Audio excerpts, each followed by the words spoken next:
Mostrar para vocês o resultado aqui do teste desse equipamento aqui, que é o serra tábua. Esse aqui é da linha Lenhador da MEC. Eu já cortei a primeira camada aqui.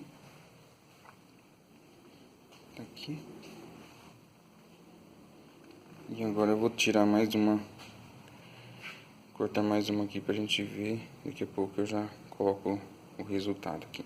O resultado então, pessoal,